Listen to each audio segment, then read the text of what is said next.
Oi pessoal, tudo bem? Estou gravando esse vídeo aqui para explicar a vocês o trabalho dessa semana.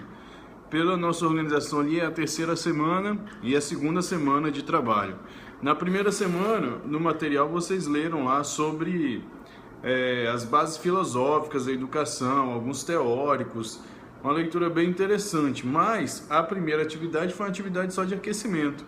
Um fórum para vocês discutirem, falarem o que vocês pensam, baseados na leitura que vocês fizeram.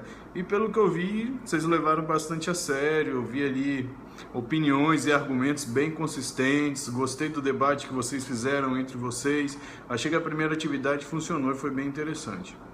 Mas esse curso, à medida que a semana vai passando, a gente vai aumentando o grau de dificuldade das coisas. Então essa semana vocês vão produzir o que eu chamei de resenha comparada. O capítulo dessa semana, que é basicamente o capítulo 3, ele tem o título de Diretrizes Oficiais para o Ensino de Língua Portuguesa e Literatura. É um capítulo para quem vai ser professor fundamental, porque é o que eu falo com todo mundo que eu trabalho. A gente às vezes se forma como professor de português sem nunca ter lido o PCN de língua portuguesa. Então eu acho que ademais dessa disciplina, para o seu conhecimento, você tem que pegar o PCN, baixa ele na internet e leia ele inteiro. Aqui a gente vai trabalhar com trechos. Só que você que quer ser professor de língua portuguesa, você tem que ter conhecimento do PCN de língua portuguesa, porque é ele que norteia no Brasil todo o trabalho de ensino de língua portuguesa. E o PCN é um documento muito moderno, que está muito antenado com o ensino de língua e de literatura. Então você lê o PCN e tentar aproximar suas aulas, o máximo que o PCN propõe, você está fazendo e está sendo um bom professor de língua portuguesa. Então o material dessa semana, o que ele faz? Ele pega o PCN de língua portuguesa e vai falando também sobre alguns currículos básicos de alguns estados. Tem aí Minas Gerais, Santa Catarina, Paraná. E como sempre, ninguém falou do Espírito Santo. Mas está aqui a nossa missão agora, que é falar exatamente sobre o currículo básico estadual do nosso estado, do Espírito Santo.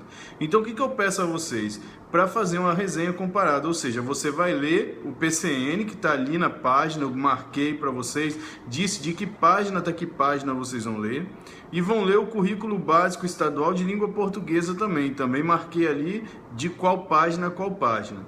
O trabalho é o seguinte, é um texto corrido, não precisa fazer tal coisa, 2 tal coisa, 3 tal coisa, não. É um texto corrido em que você vai debater esses temas que eu coloquei ali. 1, concepção de língua. 2, interação e ensino de língua. 3, concepção de texto no ensino de língua.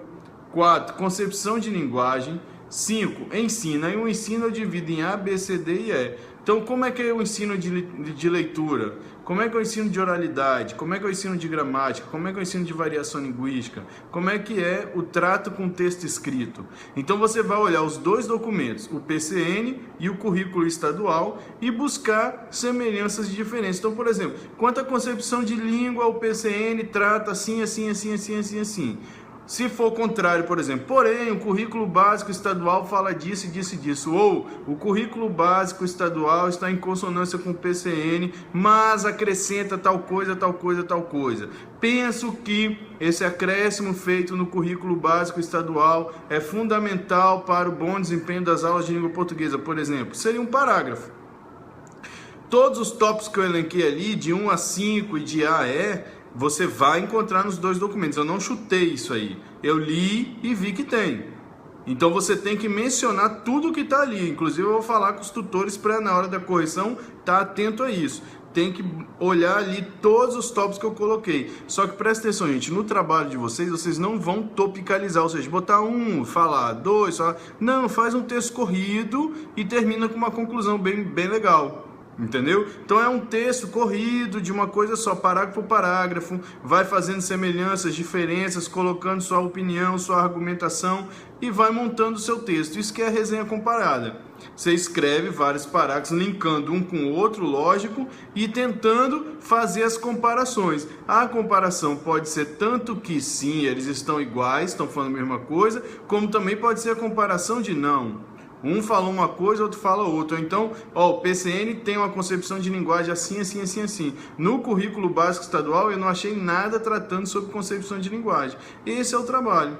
E faz lá um parágrafo final, né, com fichamento. E ali também eu coloquei como é que você deve botar. Letra Arial 12, espaçamento de parágrafo 1,5, né, as citações, botar 3 centímetros à direita, com letra 10 e por aí vai. E mandar o arquivo em PDF. O trabalho é isso, gente. É esse texto corrido comparando esses documentos. Lembrando que a leitura desses documentos, tanto do PCN quanto do currículo básico estadual, é uma leitura fundamental e diria até mais, é uma leitura obrigatória para você que quer ser professor de língua portuguesa. Não dá para você ir para a sala de aula sem conhecer esses documentos. Então o que eu estou pedindo aqui é a leitura de um trecho para fazer um trabalho. Só que você, professor, você tem o dever e a obrigação de pegar esses documentos, sentar um domingo aí, senta, abre e começa a ler ele todinho. Você tem que ter conhecimento. Tá certo? Qualquer dúvida, posta lá no fórum que eu, o tutor, a gente responde para vocês. Mas o trabalho é basicamente isso, tá certo? Boa semana de estudo para vocês, bom trabalho e tudo de bom. Abraço.